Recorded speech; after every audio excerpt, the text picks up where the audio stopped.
Hello and welcome back. As a homemaker, we are constantly juggling 100 things. Managing the family, keeping the house in order, planning meals, and still trying to get everything done on time. That's why I'm always on the lookout for smart kitchen gadgets and appliances that make daily cooking a little smoother, a little quicker, and a whole lot easier. So, in today's video, I am sharing my top 5 kitchen appliances that truly help simplify everyday Indian cooking and save both time and energy. Starting off with the Instant Pot, also known as the Instapot. This is basically a smart pressure cooker packed with safety features. It comes with a removable stainless steel inner pot, a sturdy lid with a secure venting valve, a digital display control panel with loads of preset cooking modes like rice, multigrain, yogurt, steam, soup, saute, and slow cook. At the back, it even has a small container that collects extra water from steam, which keeps your countertop completely mess free. And as many of you have requested, today I'll be showing you exactly how I use this smart cooker in my daily cooking. I soaked some mixed beans like rajma, chole and lobia last night since I plan to make mixed dal for dinner tonight. One of the things I love about the Instant Pot is how convenient it is. You just set the timer and forget it. No need to monitor or stand nearby at all. It does take a little time in the beginning to get used to all the preset menus, but once you get the hang of it, it's incredibly convenient. We especially love how perfectly it cooks rice every single time without any intervention. After washing the dal, I placed it in the stainless steel inner pot with water and added the basic spices, salt, and set the dal to cook on the multigrain mode for 15 minutes on high pressure. Another safety feature I truly appreciate is that the Instant Pot won't start unless the lid is perfectly locked. You can increase or reduce the cooking time based on your needs and even can control the pressure level.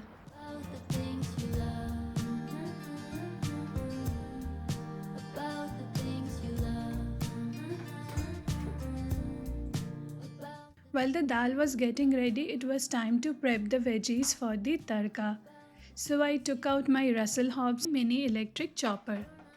When I was searching for an electric chopper, the glass base was the main reason I chose this model, and I have been so happy with it ever since.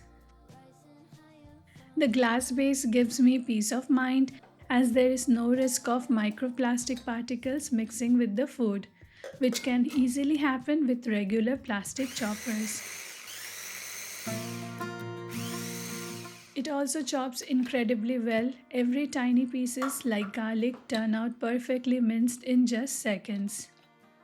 Cleaning is super easy too since the parts are dishwasher safe. I actually got my whole week's minced garlic ready in one go, so that's a bit of meal prep done without any effort. You're no longer 19, still acting like a child, feeling like nobody. By the time I finished chopping, the dal was done. You can choose the keep warm option from the preset menu, which keeps the food warm for longer without overcooking. And if you want to switch it off, just press the cancel button. The pressure can also be released manually if you are in a rush, but otherwise it naturally releases on its own in about 5 minutes after turning the cooker off. There is also a delayed start option, which is great if you are busy and want the cooking to begin later in the day. It really makes everyday cooking so much easier and hassle-free.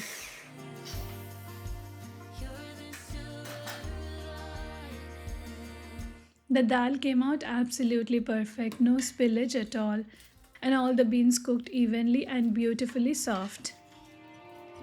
From the start, I lost my step deep within your eyes and your soft silhouette. The way you move, both gentle and wild. If only I could. One thing I genuinely love about the Instant Pot is how smoothly it cooks everything. Nothing sticks to the bottom, which means no scrubbing and no mess. You can add the tadka straight into the same pot if you prefer, but since I'm planning to use the pot again in a bit, I'm using this karai today. The saute mode on the pot lets you lightly fry spices or saute onion or veggies right in the pot before pressure cooking also. We got nowhere to be. Just slow down. Next, I'm going to make some ghee, and since the pot stays so clean after cooking, all it needs is a quick rinse before I reuse it. Later, once I'm done with all the cooking, I will just pop the inner pot into the dishwasher, which is so handy. The sun is peeking through the cotton white blinds. Your hands still tangled up in mine. Feet on the wall. For making the ghee in the instant pot, I just turned on the saute mode. This mode lets you cook without the lid on. And in about 10 to 12 minutes, the ghee from butter is ready. No monitoring needed at all. I had also soaked some soya beans in warm water, planning to make some high-protein veg tikkis or nuggets. So I finally chopped the soya bean chunks using the mini chopper. Along with that, I chopped some carrots, cabbage, and beetroot for the tikki. I added some frozen peas and boiled potatoes to help bind everything together. You could also use paneer instead of potatoes if you like. By now the ghee was ready, so I turned off the pot and let it cool down. If you're enjoying the video so far, don't forget to like, comment and subscribe, and stay tuned till the end. I'll be sharing some really handy tips on using the air fryer for everyday cooking and how I make rotis on my induction hob. I will be the last to leave. I won't say a word, just let you breathe. I won't make a sound. I won't slow you down. Once the ghee had completely cooled, I transferred it to the ghee pot, and just look at the base of the instant pot. Hardly anything stuck. And that's exactly what I was talking about earlier. The Instant Pot is honestly such a multitasker. You can cook dal, rice, curries, steam veggies, boil eggs perfectly, and even set your yogurt in it with zero fuss. Next, I shaped the tikki, added a little rice flour as the binding agent, and coated them nicely with breadcrumbs. These tikkis are so nice and healthy. You could shallow fry them in oil, but today I am going to air fry them instead. I will freeze a few for later, and the rest I am going to cook in my Ninja Crispi. One of my subscriber friend had asked whether the Ninja air fryer is really useful. So let's do a quick review and see how it can be incorporated into everyday Indian cooking. One of the things I love most about this air fryer is that the base is made of borosilicate glass, which is durable and safe for cooking. It's both dishwasher and microwave safe, which means you can store leftovers in the same container without any hassle.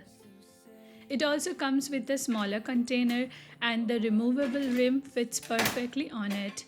Super handy when you're cooking 2 or 3 items at once. To be honest, I use the air fryer every day in my kitchen, and the glass base was definitely one of the deciding factors for me to buy it. Earlier, I had a regular air fryer, and one thing that always bothered me was the cheap non-stick coating at the base. It wasn't very healthy, and cleaning it was also a task. The Ninja Crispi, on the other hand, is a dream to use. Though maybe I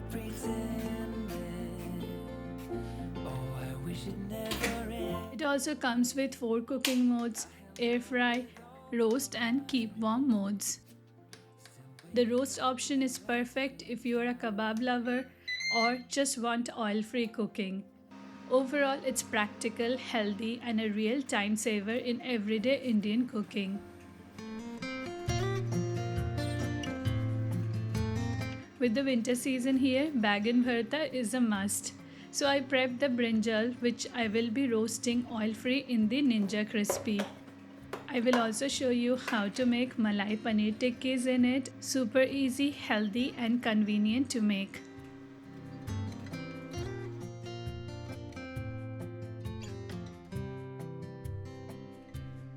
The next appliance that makes life in the kitchen so much easier, especially if you love eating rotis or baking, is a stand mixer. I have mine from Kenwood and it's honestly one of those few appliances I keep right on the countertop because I use it so often. It's really easy to use and comes with a premium quality stainless steel bowl and 3 removable attachments: a dough hook, a beater and a whisk. The dough hook is perfect for kneading doughs for rotis, bread or pizza, making it super convenient. The beater comes in handy if you make makhan at home, and the whisk is great for whipping fresh cream or baking preparations. Waking up, feeling the taste of a fight last night. Today I added a little extra water to the dough because I'll be using my roti maker, which works best with slightly softer dough.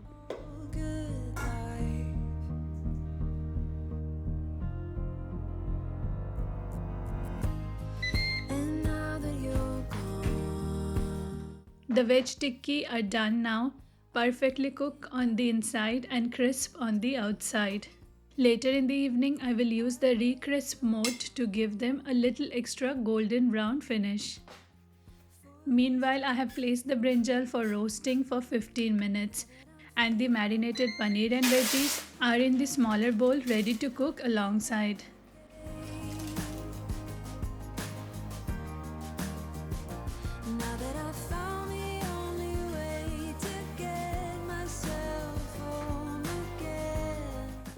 The next appliance is a roti maker from the brand Libra and I got it from India. To get the perfect roti in a roti maker, you need to make the dough balls slightly flat, not completely round. Then place it at the top of the non-stick flat base and press it gently. It might take a few attempts to get the feel for how it works and how much pressure to apply each time. Flip it, cook from both the sides and you will get nicely puffed soft rotis. Now if you ask me whether the rotis come out exactly like the ones you make on gas stove, my answer would be no. The roti maker is great if you are eating the rotis immediately, but they do become slightly chewy once they cool down. In my opinion, it gives you close to 75 to 80% similar roti what you make on a stove, which is pretty good for everyday use. Alternatively, on days when we really crave for those perfectly soft phulkas from the gas stove, I have a little desi jugaad using a camping stove. Just make sure to be extra cautious when using it indoors. I always place it on a fireproof wooden chopping board and never leave it unattended. If you have a hot plate instead of an induction hob, you can also use a roti jali. I will share the link. I used to use it back in our rented house, but it won't work on an induction cooktop. If you know any other alternatives for making perfect rotis on an induction hob, please do let me know in the comments. I would love to hear your suggestions.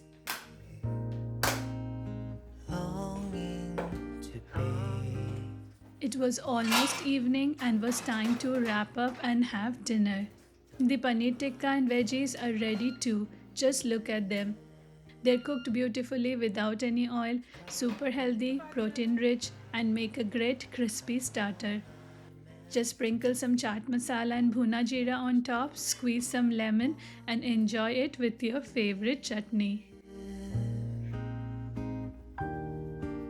Meanwhile, I also prepared rice using the rice preset menu on the Instant Pot, which takes around 17 to 18 minutes and comes out perfectly cooked without any monitoring.